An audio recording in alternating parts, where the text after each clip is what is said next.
హిరణ్యకశిపుని సౌధము సమీపంలోనే ఉన్న విద్యాభవనములో ప్రత్యేక శ్రద్ధ తీసుకొని చండుడు, అమర్కుడు బాలుణ్ణి చదివించసాగారు. అతి ముఖ్యమైన అనేక శాస్త్రాలను వారు బోధించారు.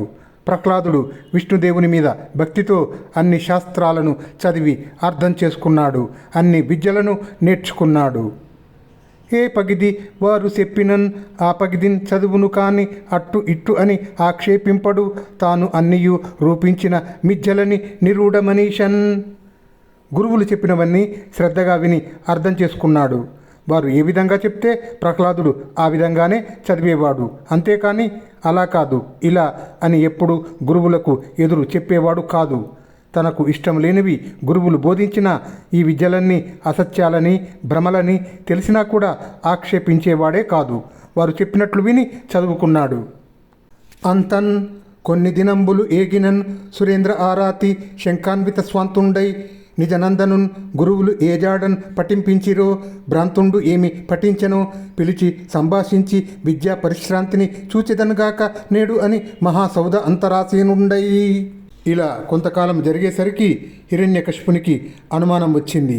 తన కొడుకును గురువులు ఏ విధంగా చదివిస్తున్నారో, ఈ పసివాడు ఏమి చదువుతున్నాడో తెలుసుకోవాలి అనిపించింది.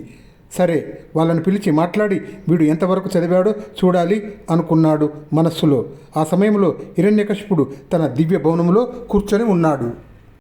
మోదముతోడ దైత్యకుల ముఖ్యుండు రమ్మని చీరను పంచన్ ప్రహ్లాద కుమారకున్ భవ మహార్ణవ తారకున్ కామరోషలోభాది విరోధి వర్గ పరిహారకున్ కేశవ చింతనామృత స్వాద కఠోరకున్ కలుషజాల మహోగ్ర అవని కుటారకున్. ఈ సంసారము అనే సముద్రాన్ని దాటినవాడు, కామక్రోధలోభ మోహ మద మాత్సర్యాలను జయించినవాడు, మనసులో కల్మషం లేనివాడు, పాపాలు అనే కారడవిని మూలమట్టంగా ఛేదించినవాడు, దైవచింతన అనే అమృతాన్ని గ్రోలినవాడు అయిన తన కుమారుడు ప్రహ్లాదుని కోసం ఆ రాక్షసరాజు ఆనందంతో కబురు పంపించాడు. రాజభటులు వెళ్ళి ప్రహ్లాదునికి ఈ విషయం చెప్పారు. అతడు గురువులతో పాటు తండ్రి దగ్గరికి వచ్చాడు. హిరణ్యకశిపుడు కొడుకును ఒళ్ళో కూర్చోబెట్టుకొని ఇలా అడిగాడు. నాయనా, విజ్ఞాన సంపదను పొందావా? వేదాలు వల్లించావా? శాస్త్రాలు పఠించావా? అనుదిన సంతోషణములు, జనిత శ్రమతాప దుఃఖ సంశోషణములు, తనయుల సంభాషణములు, జనకులకున్ కర్ణయుగల సద్భూషణములు. కుమారుల తీయని మాటలు తల్లిదండ్రులకు తేనెల ఊటలు, వీణుల విందులు. ఆ మాటలు ప్రతిరోజు విన్నా విసుగు కలగదు, పైగా సంతోషం కలిగిస్తాయి. శ్రమ వల్ల, కష్టాల వల్ల కలిగిన రకరకాల దుఃఖాలను అవి తొలగిస్తాయి.